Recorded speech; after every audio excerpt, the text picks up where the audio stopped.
Ladies and gentlemen, boys and girls, all members of the Chacha Nation, all music lovers across the globe, my name is Hafeestonova, your musical plug, the creator of the Energy Force. Welcome to another episode of the Chacha Album Review Series on the Chacha Music Review Podcast, and I must greet you all specially. Ladies and gentlemen, here it is. Chacha Music Review Podcast. Chacha Music Review Podcast. Chacha Music Review Podcast. Gotta get it. Chacha Music Review Podcast. Chacha Music Review Podcast. Chacha Music Review Podcast. Baby, let's go! Yes, today I'll be talking about the band's latest album titled The Entertainer, the sequel. Yes, in 2008, the band released the original album titled The Entertainer, and now in 2024, to celebrate its 20 years on stage, the band released the sequel of The Entertainer album. Sadly for me, I don't know about you, but sadly for me, I didn't get to see the remix of any of those old classics on this album, which was something I was expecting. I don't know why I was expecting it, probably because it was the promo video that I saw that made me was expecting that I was going to get something closer to a remix or something on this album. But then again, I didn't see, any of that. But that is not to take anything away from the album. Before I dive into the album, let me just give you some quick information about the album. Like I said, the album is titled The Entertainer, the sequel. The album was released, on the 16th of August, 2024. The album has 13 tracks. The album features Timaya, Kayswitch, Zlatan, Chuchu, Egypt 80 bands, Peruzzi, Youssou, Chechi, Sarai, Awilo, Longomba, Phyno, Wyclef, Bhadboi, OML, and they also Akon. Yeah, those were the people that featured on the album. The album was produced by Eskeez, Phazehop, Olorunfemi, Olujide, Jaysynth, Vstix,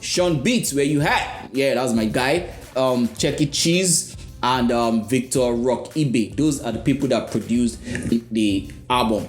Now, I'm not going to lie to you, it's been a really long time that I've really enjoyed in the band's body of work. I remember the last body of work that I put out, I didn't really enjoy it. Even the last single that they put out, I also didn't really enjoy it. I mean, before this, since 04 and Coco and I Am Worthy, those are like the three songs that was released as the singles, off this album. Sorry, the song titled Worthy, yeah? Now, I think the songs that I released last year, 2 years ago, I wasn't really feeling them. Like, the band, why now? You don't too big past these things where they do. But then, 2024, this album, I'm not going to lie, I am impressed. Yes, there are some couple of songs on the album that I felt it could have been better, but then there are some songs on the album like, oh, yeah, the band came through. The first song that was released as a single, Coco, which was, written by, Olamide, right? Shout out to Olamide for his input on that song. I love the song. See, I have said this before and I'm going to say it. Any song that the band starts playing the harmonica, just know that song is going to be good. And yes, this song is also good. Coco, like I said, it's one of those songs that was released as a single, so you already know it. And that song that was released as a single is since 04, so I'm not going to talk about that. I'm also not going to talk about Worthy. No, I think I need to talk about Worthy. No, I'm not going to talk about Worthy. What I'll talk about, the song titled I'm a Legend, which features Wyclef, which for me is my best song on the album, right? I know it is one of the best songs on the album, but it's also my own best song, on the album. The only thing that I'll have loved on this song, is I'll have preferred the band featuring Youssou on this album, on this song rather than the feature it did on on Worthy. Because the way this song started and the energy and the concept that this song has, right? I think Youssou will have perfectly fit into it, bringing in that original African element that it has in it. Not like he didn't try on Worthy, don't get me wrong, it did the best it could do on Worthy, and Worthy is a good song, right? But I feel this song would have just like, this song, even this song where they talk of now,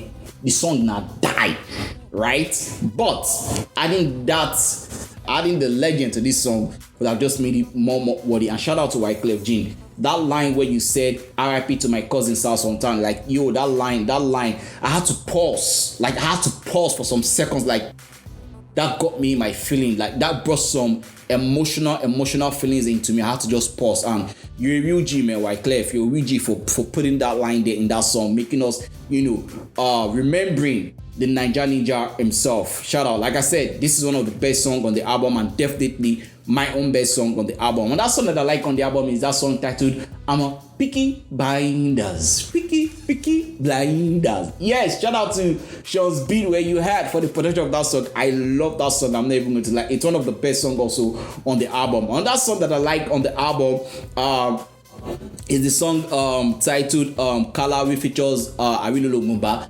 Although I would have preferred the way Awilo started that song. I know to feel him. I'll have just prepared. They'll allow the beat of that song to just, or the instrumentals of that song to just, play in that part, and then Awilo will now enter normal, doing all of those stuff at that point. I know to feel him. Not to say it's a bad song, but if I was to rate the song, right, because of that thing way they do for there, I'll probably just give the song a 7 instead of rather giving it an 8, right? Sure, you get. But like I said, it's also one of the best songs, on the album. On that song that I like on the album is the song titled Ila, which features Peruzzi. Shout out to Peruzzi. Peruzzi also, co-wrote and wrote some couple of songs, on this album. So shout out to Peruzzi. He was one that wrote since 04, yeah. In general, this album is a good album. Now, for those of you that might be expecting, the band don't drop album. The album go blue. I mean, the album no go blue. The album na banger. I mean, the album no be banger. Hey, look, the band is an OG.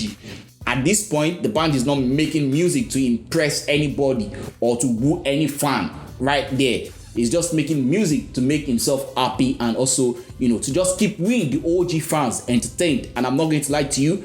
Is this album an entertaining album? Yes, it is. It's, what will I call it? It followed the concept of the album. I was entertained listening to this album. I can't remember the last time I actually felt good listening to the band's project like this, or even a band song like this. I mean, no song on this album will I say is a bad song. Yeah, there are some songs that I really don't like, not because it's a bad song, it's just because it just dulled me a little bit, but nobody say the song bad. If I thought I would rate the song, I'll probably rate the song, let's say, a 5/10. Sure you get. But in general, this is a good album that you definitely enjoy. Songs like I said, there's Coco, there's Kala, there's Yours Truly with Phyno.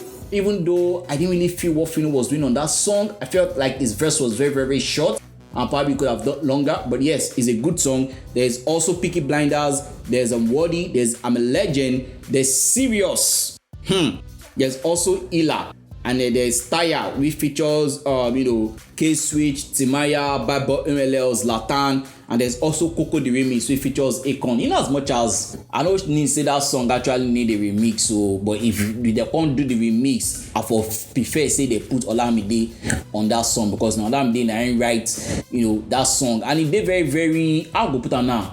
It is very, very surprising to see Olujide didn't even feature on this album, considering his input on the album in general. Maybe Baba didn't just want to take the shine away from the band. That's why he didn't just want to feature on any song. But I would have loved to see Olujide or hear Olujide on a track on this album, especially on that track Picky Blinders. I felt like Olujide would have really, really killed that track. But hey, not to take anything away from this album, the band did a good job on this album. I want you to listen to this album with an opening ears and not coming with, hey, the band, we don't talk, I'm supposed to retire. Make we hear everything in one scene. If you're listening to the album with that kind of ear or with that kind of mindset, then you're not going to enjoy this album. And like I said, to my own surprise, listening to this album, I enjoyed it more than I thought I would enjoy it. And that should say, or that should mean something to you. So, if I am to rate this album, I'll definitely give the album a 7/10. But you listen to the album, let me know your opinion. Let me know what you think about the band's album titled The Entertainer, the sequel. Are you entertained or not? That's the question that I'll be leaving with you today. Till I come here with another episode of the Cha-Cha album review series on the Cha-Cha Music Review Podcast. My name will always remain Hafeestonova, your musical blog, the creator of the Energy Force. Remember, when the pressure is getting worse, take a break and take care of your mental health. It is very, very important. Peace out. Time for the Cha-Cha gang. Give me the Cha-Cha gang. Rocking with the best, the Cha-Cha gang. Give me the Cha-Cha gang. Alayela with Cha-Cha gang. Give me the Cha-Cha gang. What's in my body, Cha-Cha gang. Give me the Cha-Cha gang. Cha-Cha gang. What's in my body?